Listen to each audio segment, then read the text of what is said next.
Alright guys, TacticalRab back again today. Hope you're all doing well and enjoying your day so far. Welcome back to VALORANT News, and G2's ShahZaM has once again discussed the possibility of them winning Ascension without too much difficulty, especially because he reckons right now they are at least as good as many of the franchise professional teams they are practicing against, largely because a lot of the franchise teams don't want to play each other ahead of Sao Paulo coming up very soon indeed. Very much intrigued to your thoughts in the comment section below. Hit the like button if you enjoy. Subscribe if you're new as always, I would greatly appreciate it. It really helps out the channel. Thanks very much indeed for doing that one. Plenty to dive into today. First of all, happy birthday to Valin for yesterday, 20 years old. Hopefully his season goes well on the guard as well going forwards. They're certainly one of the key candidates to maybe win Ascension, but G2, they believe, seemingly are the best team down there right now, and well, are maybe on par with a lot of the franchise teams. Quick note as well on Stark. So we saw the other day he left Ascends. He's now going to join Koi as their fifth man. This is kind of good business, I guess, from Koi here, just because they knew that they didn't need to pay a buyout for Stark, so just wait for his contract to expire and then get him for free. That seems to be what's occurred, because yesterday they also confirmed that Stark is joining that roster. So the EMEA region is absolutely stacked, there is no doubt about it. A lot of talented players coming through. Still the Fnatic, the Liquid lineup, the Na'Vi lineup are the most exciting to me, and they will probably be the key contenders for the North American guys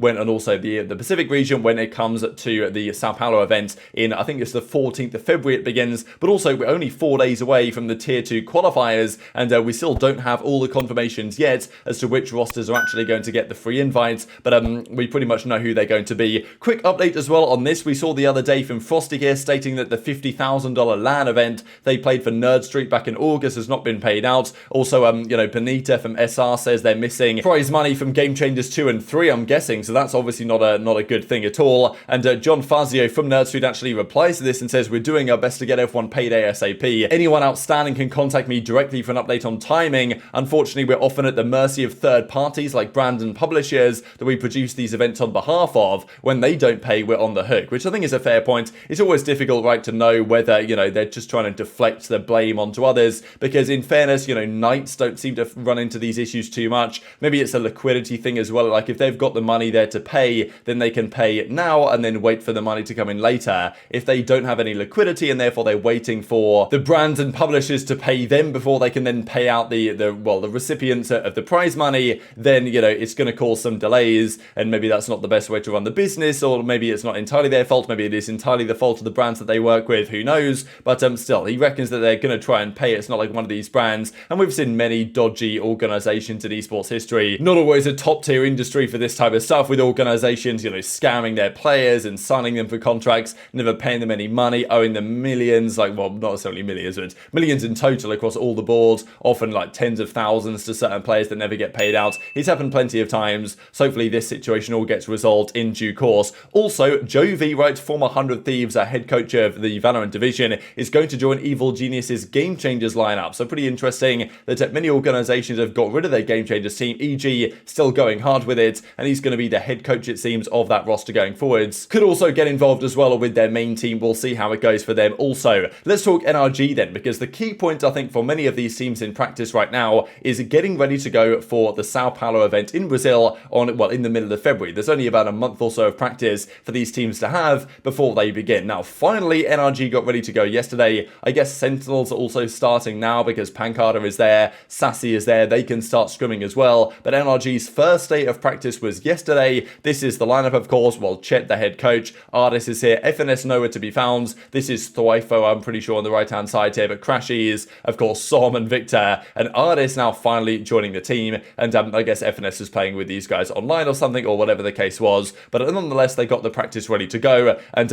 even as Chet is here, finally started practice today. You forgot how fun it was, glad to be back. So we'll see if FNS's prediction of 1 week to catch up 100 Thieves comes true, or at least they're ready to go now. They get a good month or so of practice before they begin Sao Paulo. The point is, though, that if you are NRG, who do you practice against? Do you want to play against 100 Thieves? Do you want to play against Sentinels? Do you want to play against even Loud or any of the other teams from the Americas? Maybe not, because there's a decent chance you'll play them in a month's time in Sao Paulo. Now, in fairness, as it stands, it might not be so much of a big deal, right? There's a month to go, you're only just getting into the new meta, but as time gets closer to the event, you generally don't want to play teams that you might play at the event, because, of course, if you're practicing against them, they're going to pick up some tendencies. They're going to understand, okay, Som plays here on this round, Artis likes to do this. When Crashies does this, then Artis will rotate to here. They'll pick up some tendencies. The teams are smart like this. Now, of course, you can play practice to try and not give away any strats for real games, but it's difficult, right? Like, you've got to practice the things you're going to do in the real games, because otherwise, how are you going to be able to execute them? So the way to go for some of these teams is to practice against the teams that aren't actually in tier 1. This is kind of a classic thing that teams can, let's just say NRG had an academy roster, they might well practice against their academy team, get some good practice in there. They wouldn't be giving away any strats to any other teams. So, you know, that's one philosophy. Now, of course, we do want a lot of these teams that have academies, because they can't have academies, it's not mandated or it's not allowed within the rules. So what to do instead? What about practicing against some tier 2 teams anyway that aren't academies? That's probably the way to go. So FNS and ShahZaM, of course, you know, a bit of a back and forth right here. And then spotted also yesterday from the NRG side, they were playing SR in a scrim, and at their first scrim seemingly going rather well here. We see that Crashies and FNS up 15-5 against SR Moose. So, you know, that's one of those tier 2 teams. So that is basically what NRG will do, and Sentinels will do, and presumably 100 Thieves will do as well. They will practice mostly exclusively against the tier 2 teams. The SRs of the world, I think that was the other team I was forgetting the other day, right? The fact that you've got the Guards, you've got FaZe, you've got M80, you've got G2, you've got TSM, and SR. Those are the 6 teams that are seemingly getting the automatic qualification spots through to the challenger side for January. Well, very soon indeed. That will probably be confirmed in the coming days here. And those 6 teams, plus maybe some others, will be the teams that these pro teams will practice against. Of course, they're all pro teams, but the tier 1 teams will play against the tier 2 teams, so they don't give away any information. So good result, it seems, for NRG fans so far, given it's pretty much their first day of practice, as we said. But ShahZaM also says a similar thing. Now, in fairness, maybe other tier 2 teams would say the same thing as ShahZaM here. They would say, you know what, we're also getting great practice against the pros. But ShahZaM says, based on what they've played against the tier 1 guys the last few days, they are on par with those players, and he reckons they're basically as good as the tier 1 teams. Play each other in VCT, scream each other. Yeah, just if you know you're gonna play a match against them very soon, you won't practice against them. Otherwise, if they're in the same league, yeah. The thing is that we're in a very fortunate situation. But obviously no, because people going to like Brazil or whatever, they don't really want to play against each other, obviously, a whole lot, because they're gonna compete against each other, not Gen.G 6 for 2 months.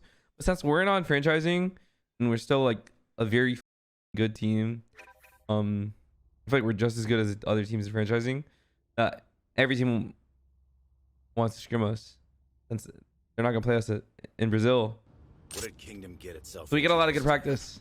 So this is definitely a positive sign for G2 and all the other tier 2 teams, in fairness, that a lot of the tier 1 teams for now will be practicing against the tier 2 guys, against G2, against M80, against, you know, the Guard, TSM, FaZe, and SR, because that's the best practice they can get for teams they won't play in Sao Paulo. So it does mean that all those teams are probably getting very good practice right now against the top teams, but it also means that G2 have been playing 100 Thieves, have been playing, you know, let's just say Sentinels started practicing, EG, NRG as well are just starting up as well, and he believes that G2 are basically on par with those squads, which is pretty impressive stuff if that is the case. Of course, look, this is coming from ShahZaM's mouth. He's always going to speak more kind of favorably towards his own team than maybe others would, but still, if that's the case, then G2 have maybe an early good situation they find themselves in for trying to get through Ascension or get through challenges and win Ascension, which is going to be far from easy. Quick note as well, just because Shanks, I believe, was meant to be teaming with Emil and, well, Sinatraa, right? And I think that Shanks ran into an issue because he's on the FaZe side of things. He's on like the FaZe sub bench or whatever. He plays for FaZe. So that's the difficulty that he had, is that he can't play in challenges tier 2 qualifiers by also being on FaZe. So it's caused some real issues down there, and it probably means that Sinatraa and co won't even be playing in the qualifiers, which is unfortunate. Would have been excited to see how they got on, but probably not going to be the case.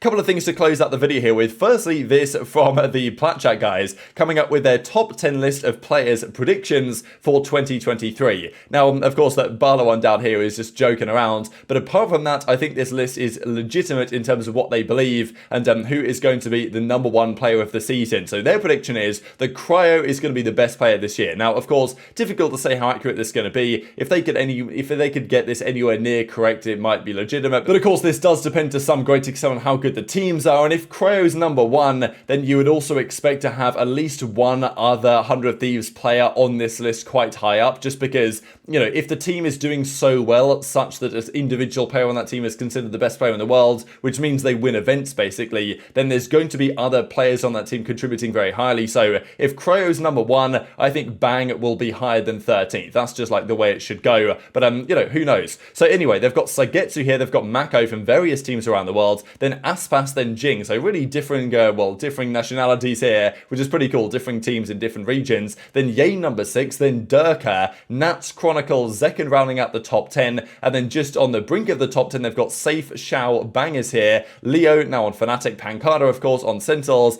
Baller of course maybe not so, and then less. Now I guess a couple of notable omissions here, just because we're looking, let's say, at the Sentinels team, we've got Zekken here, we've got Pancada, both of that roster, TenZ nowhere to be found. Bit surprising really, like if Sentinels are good enough to have some players considered top 10, top 15 in the world, then you'd think TenZ would be one of them, but maybe TenZ would be quite happy with this, right? If there was a world in which where Sentinels are pretty good and he's not maybe performing out of his mind, then maybe that's quite good for Sentinels, just because they've relied on him so much in the past to be a dominant force, to be the guy that carries them. If he can not drop crazy numbers and they can still win, that's probably a good sign for Sentinels and probably what they're going for. But nonetheless, if Sen are good enough to have some players in this ballpark, I'm sure TenZ, well, at least he should be there if he has the season that he is expected to have. But very much enjoyed your thoughts on all this stuff in the comment section below. Hit the like button if you enjoyed, subscribe if you are new, take care, and I'll see you next time.